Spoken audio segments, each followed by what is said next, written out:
আজি এটা নতুন ব্লগ লৈ মই নিবেদিতা আপোনালোকক স্বাগতম জনাইছোঁ। এয়া মই একদম পুৰা ৰেডি হৈ গ'লোঁ। এতিয়া আমি জোৰণলৈ যাম। জোৰণ আহিলেই বোলে আমি এতিয়া যাবলৈ ওলাইছোঁ আৰু যোৱাৰ আগতে ভাবিলোঁ ভিডিঅ' এটা বনাই যাওঁ। এতিয়া মই ৰেডি হৈ গ'লোঁ আৰু চাই থাকিব জোৰণত কি দেখাব পাৰোঁ আপোনালোকক। বিয়া বুলি এইকাৰণে বনাইছোঁ কিয়নো বিয়াৰ মেমৰিবিলাক থাকি যাওক বুলি ভিডিঅ'ত, আৰু সেইকাৰণে ৰেগুলাৰকৈ মই মেহেন্দি, জোৰণ, বিয়াৰ তেনেকৈ ভিডিঅ'বিলাক বনাই যাম বুলি ভাবিছোঁ আৰু আপোনালোকে চাই থাকিব সকলোৱে। ধন্যবাদ।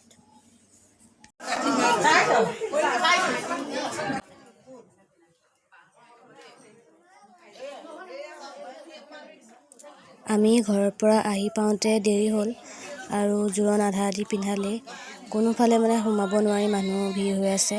সেইকাৰণে মই শিকেদি গৈ ভিডিঅ'টো কৰিলোঁ আপোনালোকক অলপ দেখাওঁ বুলি।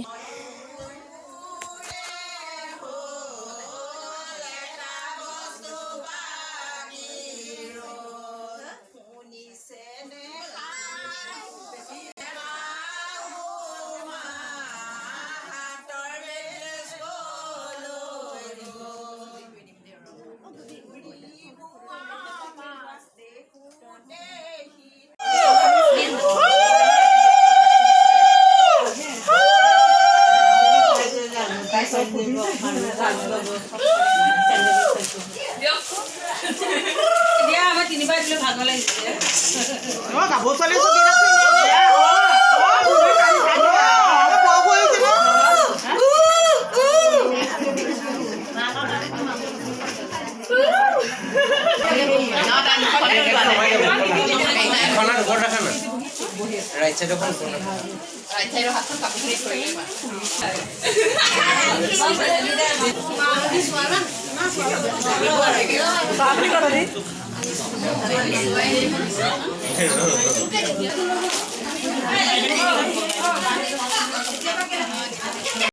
জোৰণ পিন্ধোৱাৰ কাম সম্পূৰ্ণ হ'ল।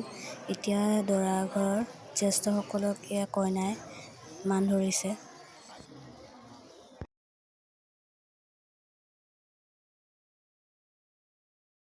আমি এতিয়া গোটেইকেইটাই খোৱাত বিজি। মোৰ লগত ভণ্টি আৰু ভাইটি দুটাও আছে। A few moments later. বিয়ালৈ আহিছোঁ এতিয়া গাঠিয়ন খুন্দা, আৰু আমি অথনি গুচি গ'লোঁ জোৰণ দিয়াৰ পাছত। এতিয়া আকৌ আহিছোঁ, ভিডিঅ'টো চাই থাকিব কি দেখাওঁ।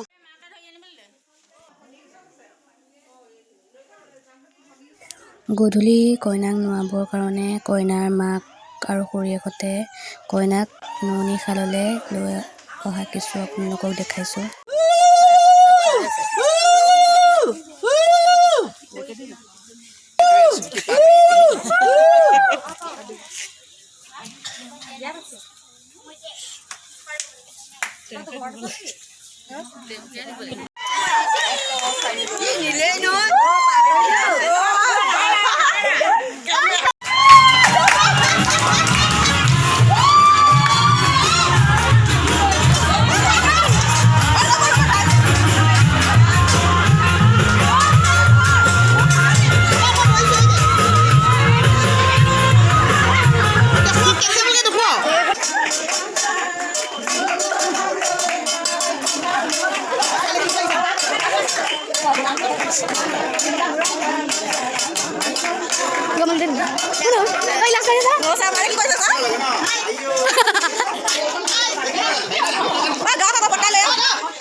ঘৰ খুন্দি নলাগে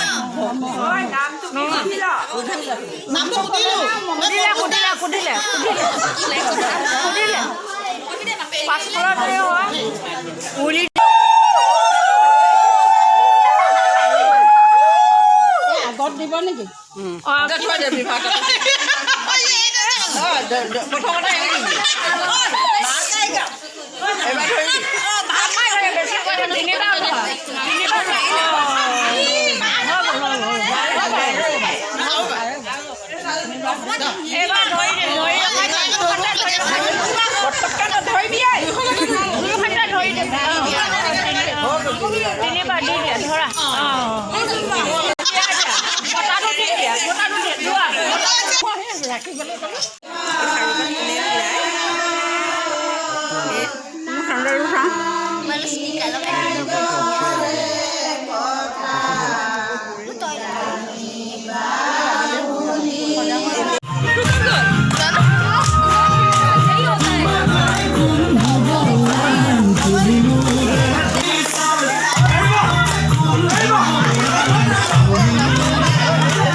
জোৰোণ আৰু গাঠিয়নৰ সকলো নিয়ম নীতি সম্পূৰ্ণ হ'ল আৰু সকলোৱে ৰাতিলৈ ফূৰ্তি ফাৰ্তা কৰিলে আৰু আমিও কৰিলোঁ। আজি ভিডিঅ'টো ইয়াতে সমাপ্ত কৰিছোঁ আৰু বিয়াৰ ভিডিঅ'টো অতি সোনকালে আপোনালোকৰ আগত শ্বেয়াৰ কৰিম। ধন্যবাদ।